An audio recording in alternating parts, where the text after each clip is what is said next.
Hey, welcome back to Grandma's Corner 2020. There's that famous sign, but you all know who I am by now. So I wanted to talk to you today about the difference between snails and slugs. Who doesn't like a good snail to have crawling on your hand or a slug to play with? Well, I have to tell you, they do a lot of damage in the garden, and gardeners are not crazy about them. But we're going to look at them and see if we can notice the difference between them. So this morning when I was out taking the garbage, I found myself a snail because we got a little bit of rain last night. And come on, you can do it. And so when the snails have a little bit of moisture, they tend to come out. So there you go. That is a snail. And we'll see if he can grab onto my finger. Now snails have large shells. Oh, it's gonna drip. Oh, there he goes. Hey, there we go. Let's look at that. Is that the coolest thing ever? He's got his eyes coming out. And he's gonna check out the world. All right, that's pretty darn cool. So this snail obviously has a shell, and that shell is what protects all of its inside guts. Its heart and intestines and stomach and everything that we have inside our gut, our stomach and our abdomen, our guts in general. Oh, look at that. That's where this guy or gal keeps all of his guts, up in this upper part of the shell. Oh boy, he is really checking you out. Look at that. That's the coolest thing ever. Have you ever had a snail looking at you? He's right back at you, baby. Maybe we can get a better look at him this way with the pink in the background.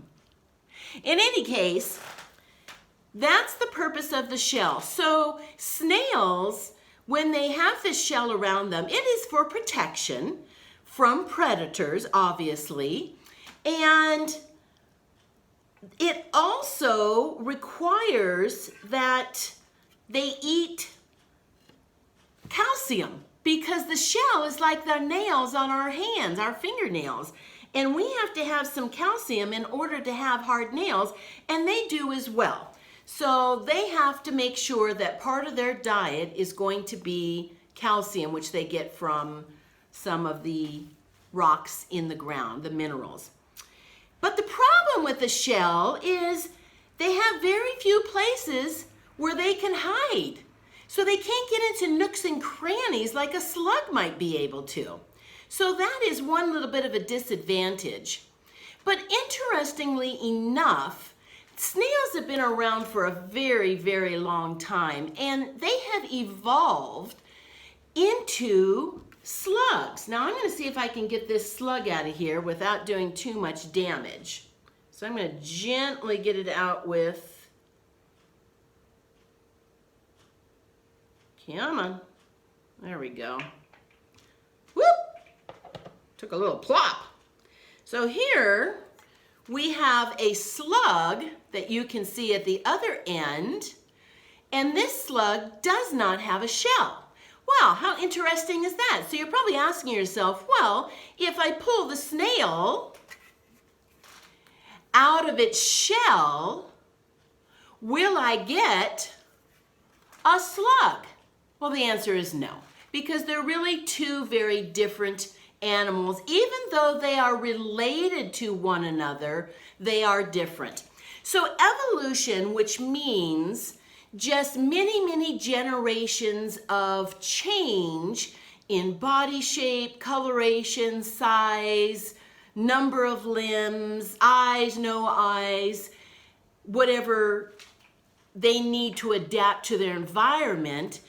The evolution of the snail got it to where it is a slug today, but it took many, many, many, many years to go from snail to slug. And believe it or not, there was like a halfway point where as the shell was getting smaller and smaller until it had no shell at all, there is something called a semi-slug. Now I'm going to show you what this looks like. So a semi-slug is a slug that has a partial shell.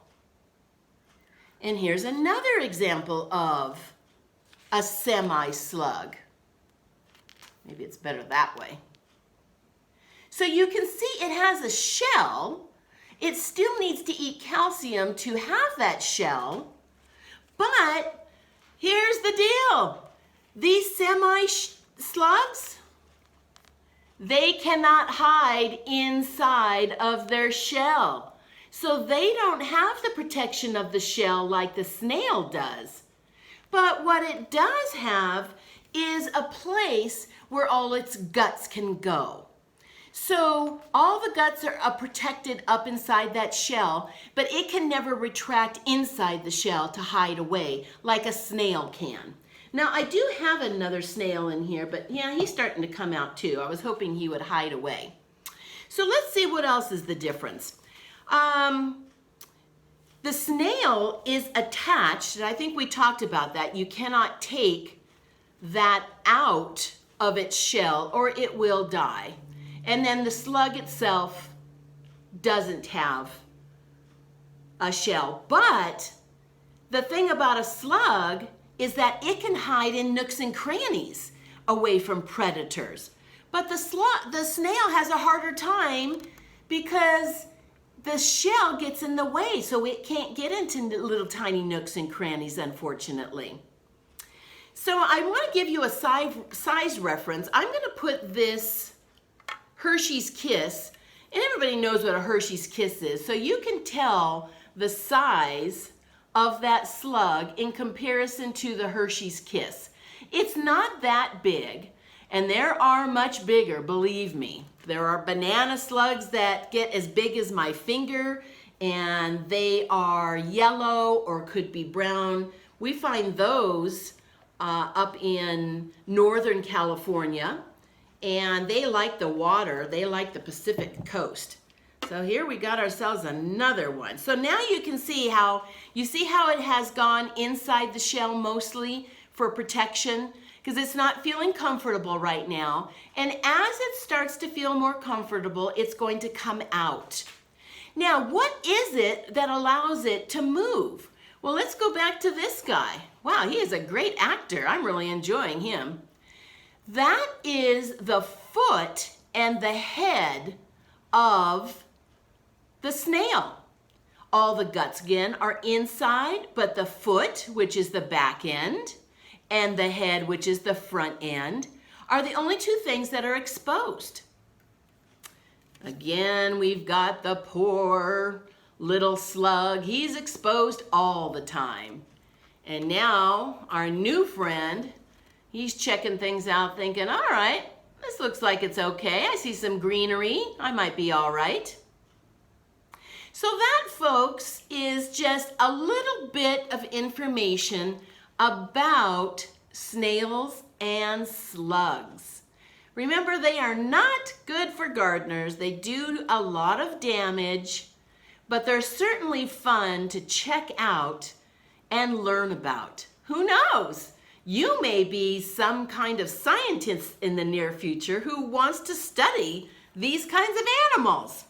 Well, thank you for joining me. I think I'm going to hurry up and get my Hershey's Kiss before they get into it, and then I'm going to return them where I found them. You have a great day, and say goodbye. Ta-ta. Thank you for subscribing, by the way. I appreciate it.